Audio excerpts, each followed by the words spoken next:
Bueno, mi nombre es Cristian Lozano de la Universidad ETSIC, código 126837. Me va a pasar a explicar el ejercicio 11, 12 y 13 del laboratorio de C y C++.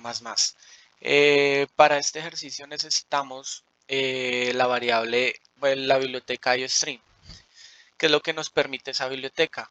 Activar los comandos cout y cint, que son para el ingreso de las variables, que cint, y el cout es para mostrar al usuario que el enunciado. Bueno, se utilizó variables de tiempo entero tanto para la las filas de la matriz 1, las columnas de la matriz 1, las filas de la matriz 2 y las columnas de la matriz 2. También se utilizó unas tres variables que son importantes, que son la matriz 1, y colocamos en ella tanto en las columnas como en las filas 100 y 100. En las tres, lo mismo. Bueno, lo primero que hacemos es pedirle al usuario que ingrese el número de filas de la matriz. Le pedimos acá ingreso 2. El número de columnas de la matriz 1 es 2. Ingrese el número de filas de la matriz 2. También acá colocamos que es 2. Ingrese el número de columnas de la matriz 2. Y nos muestra el número de columnas de la matriz 2. Después nos saca un enunciado que ingreses los elementos de la primera matriz. Hay que hacer un paréntesis para explicar cómo funciona el ciclo for en este programa. El ciclo for consta de que vamos a tener una condición tanto para las filas como para las columnas. Vamos a explicar más o menos cómo funciona. Utilizamos una variable de tipo entero que se va a llamar i, va a ser igual a 0. En este caso la condición es si i es menor que la columna 1, o sea el dato que ingresó de la columna 1, y va a aumentar. O sea, supongamos yo ingreso 2. Entonces, hasta que no cuente los dos, el ciclo for no va a terminar.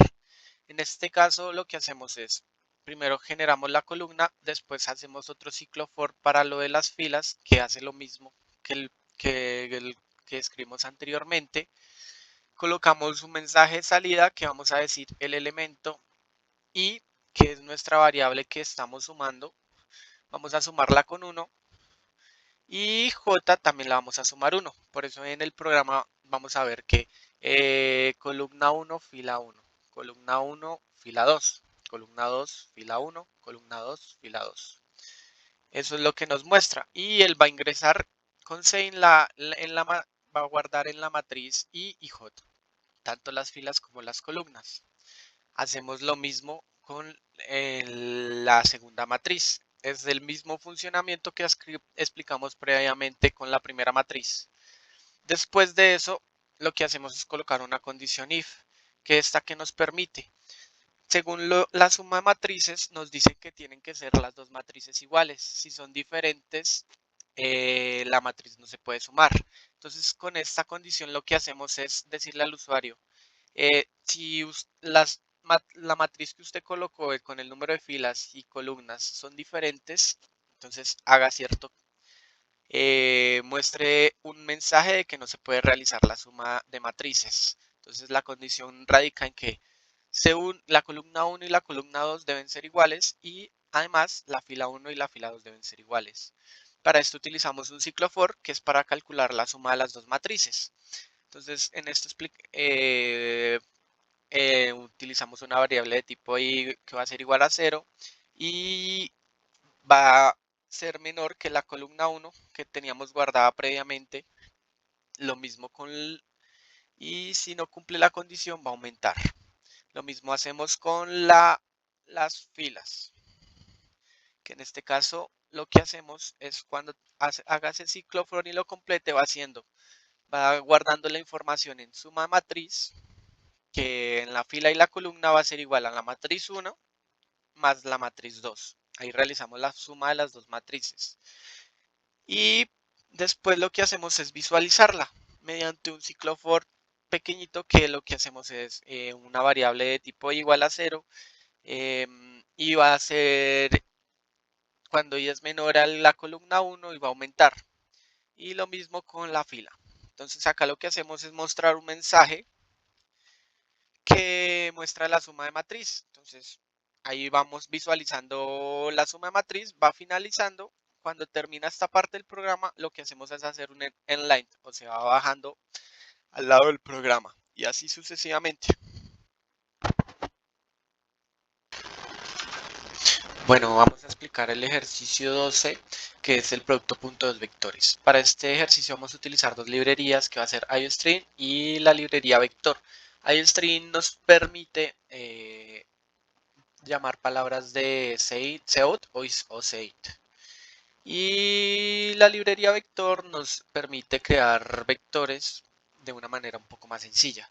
En este programa vamos a utilizar variables de tipo entero que vamos a nombrarlas n1 y n2. Vamos a pedirle al usuario que ingrese el tamaño del primer vector y es que lo guarde en la variable n1 y después del segundo vector y la guarde en la memoria en la variable n2.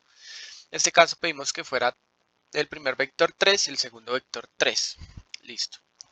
Para crear dos vectores de tamaño n1 y n2 lo que hacemos es llamar a la librería. Llamamos a la librería vector, decimos qué tipo de variable va a ser, que va a ser tipo entero, después la nombramos, cómo se va a llamar el vector, el vector. Y decimos que guarde, que tome la información de n1 y en este caso el vector 2 va a tomar la información de n2. Después vamos a decirle que al usuario que ingrese los elementos del primer vector. Para esto se utiliza un ciclo for, que lo que hacemos es tener una variable de tipo entero que la vamos a llamar y va a ser igual a 0. Entonces lo que hacemos es, si es menor que n1, y va a aumentar. En este caso mostramos un mensaje de salida que va a decir elemento. Después cogemos la variable de tipo i y la sumamos con 1. Y guardamos la información que el usuario coloque en el vector 1 y la matriz va a ser i. Entonces acá, ¿qué es lo que nos hace este mensaje? Elemento 1, después coge y lo suma con 1, entonces quería 2 y así sucesivamente hasta que cumpla la condición. Así hacemos con el segundo vector. Cuando ingresa los elementos del segundo vector. Es el mismo for que explica lo que explicamos previamente. Después, para hacer el cálculo del producto punto, colocamos una condición if, que según más cómo funciona el producto punto de los dos vectores, necesitan que los dos sean iguales. Si no se cumple esa condición, entonces él dice que no se puede realizar la multiplicación del producto punto. Pero si se cumple, entonces lo que hacemos es crear una variable de tipo entero que se va a llamar producto punto. Después vamos a generar un ciclo for que va a ser y una variable de tipo entero que va a ser igual a 0.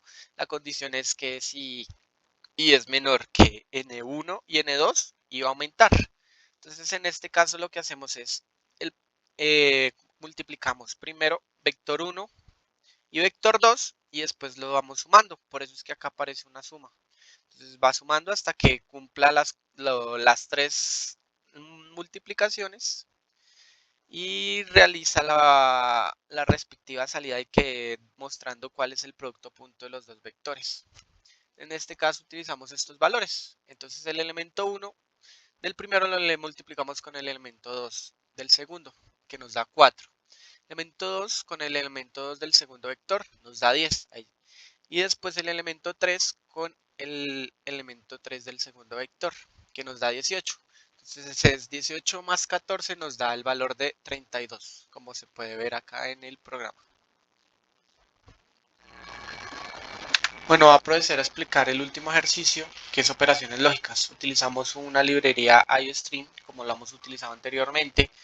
Nombramos variables tipo entero y tipo short. Las tipo short en este caso son variables iguales a las de tipo entero, pero tienen una capacidad menor, que son 16 bits, mientras que las de int tienen la 32 bits.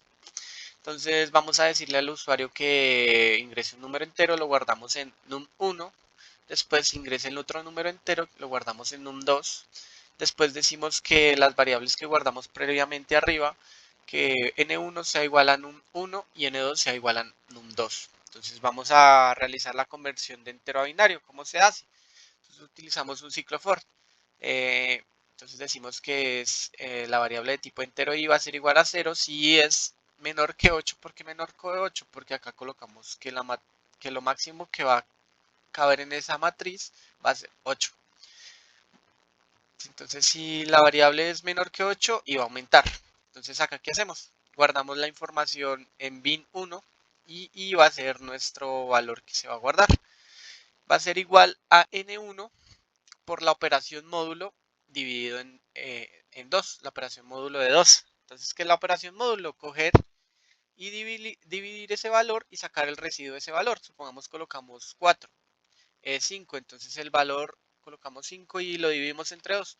El residuo de 5 va a ser 1 y así sucesivamente va sacando tanto el 1 como el 0 de los 8 bits que colocamos acá previamente. Después lo que hacemos es decirle que n1 lo vaya dividiendo en 2, así sucesivamente hasta que llegue a un valor menor que 2. Así hacemos tanto con el primero como con el segundo. Después guardo una variable de tipo entero que la voy a llamar opciones. Entonces acá vamos a hacer las operaciones lógicas. Acá guardamos variables de tipo enteros todas, que entonces vamos a decir que el resultado AND va a ser n1 y esta variable i es para declarar la palabra reservada de AND. Lo mismo con esta flecha que es la palabra reservada de OR, esta es la de XOR y esta es la negación de los dos resultados que vamos a colocar previamente. Para eso entonces vamos a hacer un menú que vamos a decirle que al usuario que ingrese si quiere realizar la operación AND, OR, XOR, la operación de negación o la conversión binaria y que ingrese una acción y la guarde en la variable OPC. Acá utilizamos un switch case que lo que nos permite es generar varios tipos de caso y que dependiendo del caso haga lo que nos pide el caso. Entonces lo que hacemos es mostrar los resultados de lo que hicimos previamente.